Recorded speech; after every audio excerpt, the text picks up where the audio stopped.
Pozdrav, poslušalke in poslušalci, bralke in bralci Večera. Veseli smo, da ste v naši družbi. To je Večerje zjutraj, dnevni informativni podcast, v katerem vam predstavljamo Večerove udarne novice dneva. Danes je ponedeljek, 13. oktobra 2025. Moje ime je Tjaša Gajšek.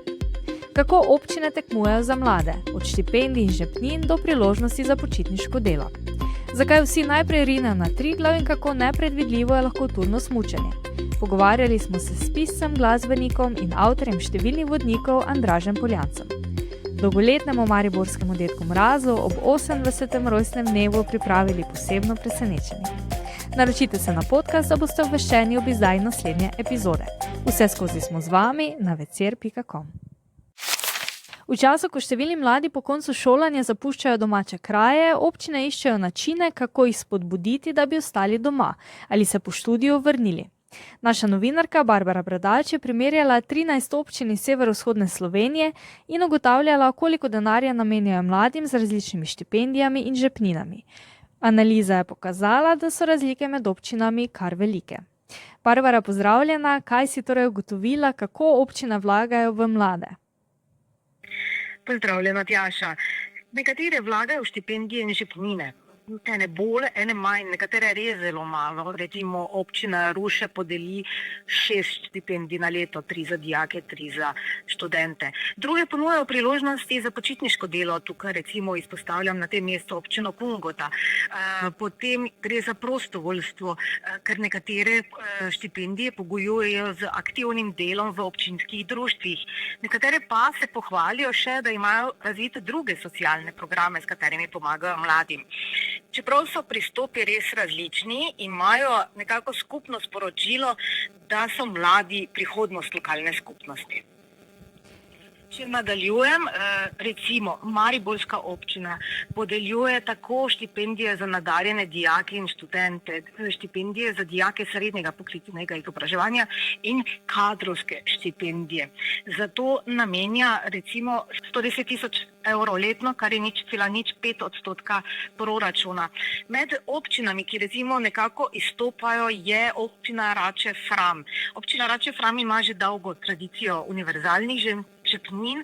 Od leta 2009 pripada vsem redno šolajočim študentom in dijakom, se pravi ni nobenega drugega kriterija, pripada pa recimo 60 evrov na mesec, za kar takšna občina nameni 300 tisoč evrov letno, kar je približno 3% proračuna. Kar še morda omenim je občina Celje. Občina Celje je letos začela v tem letošnjem šolskem letu z uvajanjem kadrovskih štipendij. Tu je pomembno, vloge je še mogoče dodati do 27. oktobra, prav tako za kadrovske štipendije v občini Maribor. Morda je zanimivo še občina Kungota, ki sem jo že omenila. Občina Kungota je manjša občina. Z štipendiranjem nekako podpirajo 2 dijaka, 2 študenta. Zelo pa so se pohvalili oziroma izpostavili projekt Mladi za lepšo občino Kungoto. Tu omogočajo vsako poletje dijakom in študentom, da opravljajo počitniško delo. Urna postavka je bila letos 6 evrov pa pol neto na uro in zato občina recimo nameni 14 tisoč evrov letno. 27 dijakov in študentov se je udeležilo tega dela in so rekli, da je to nekako priložnost, da s tem želijo pri mladih spodbujati medsebojno ter medgeneracijsko povezanost in povezanost s krajem, v katerem živijo. V občini Starše, prav tako kot v občini Rače-Fram, žepnino prejemajo dijaki, 146 je letos, še 30 pa jih bo lahko prejemalo štipendijo v znesku 150 evrov. Še 2 občini sta zanimivi, Slovenska Bistrica in Ptuj. Ti 2 občini podeljujeta štipendije za študente, medtem je občina Slovenska Bistrica nekoliko bolj radodarna, 180 do 260 evrov letno, pač glede na povprečno oceno ali pa glede na poprečno ceno, glede na področje študija, občina Ptuj pa od 80 do 100 evrov.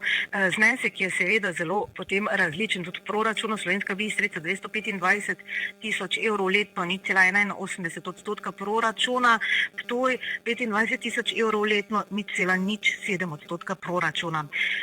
13 občin primerjamo, prinašamo nek pregled z tabelo, vabljeni k branju.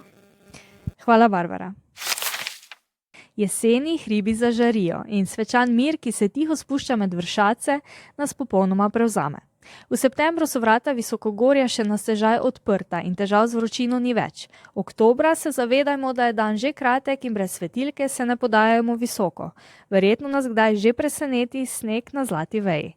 Na pragu zime pa bomo v prostranstvih Sredogorja in Gozdovja s pesmijo tišine razpirali jadra hrepenenja za prihodnjo pomlad. Je poetičen v svojih zapisih eden od avtorjev najnovejšega vodnika Kamniško-Savinjske Alpe in Karavanke, ki je šel pri planinski založbi Planinske zveze Slovenije. Andraž Poljanec, ki je avtor številnih vodnikov, med njimi tudi turno-smučarskega in po slovenski planinski poti, je po poklicu glasbenik. Kot solist na timpanih igral v simfoničnem orkestru RTV Slovenija, njegova življenjska pot pa ga vodi čez hribe do občasnih postankov v dolini. Izbrušen pisec, izkušen planinec, ljubiteljski fotograf, izjemen opazovalec, ki zna k temu spodbuditi tudi svoje otroke in pravi lirik v izražanju, tako besednem kot glasbenem. Tako pravijo o našem sogovorniku v planinskih vrstah. Zakaj vsi najprej rinejo na Triglav? O tem, kako zelo privlačne so Kamniško-Savinjske Alpe, kako nepredvidljivo je lahko turno smučanje in kako za hribe navdušiti otroke. O tem v intervjuju. Petkovo popoldne je bilo za dolgoletnega mariborskega dedka Mraza Jožeta Vrhnjaka nekaj posebnega.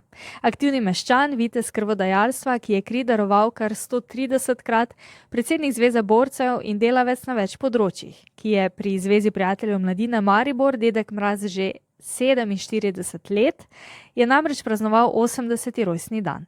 Mariborski župan Saša Arsenovič ga je ob tej priložnosti obiskal na domu in mu podelil mestni pečat, nad čemer je bil slavljenec precej presenečen, ko je župan pozvonil pri njegovih vratih in mu čestital. Ob zvokih pesmi Siva kučma, bela brada pa so skozi dvoriščna vrata vstopili pomočniki dedka Mraza, predstavniki ZPM, oblečeni v palčke in živali in med njimi tudi sekretar ZPM-a Božidar Ravšelj. Pripeljali so se s kočijo. Ko smo slišali, da danes praznuješ, smo se odločili, da tebe in tvoje najdražje povabimo na vožnjo, je ob voščilu povedal Ravšelj. Letos bo dobrega moža v prazničnem decembru upodobil že 48. Prvič je bil Jože Vrhnjak, dedek Mraz leta 1967. Vidno pa se veseli, da se bo kot dobri mož 50. spustil s Pohorja leta 2027. Če mi bo to uspelo, bi bil rad malo važen, konec konca bo to velik jubilej. Koliko kočij na vlaku smo bili, koliko nastopov Mraza, koliko napak smo delali in jih popravljali, se spominja.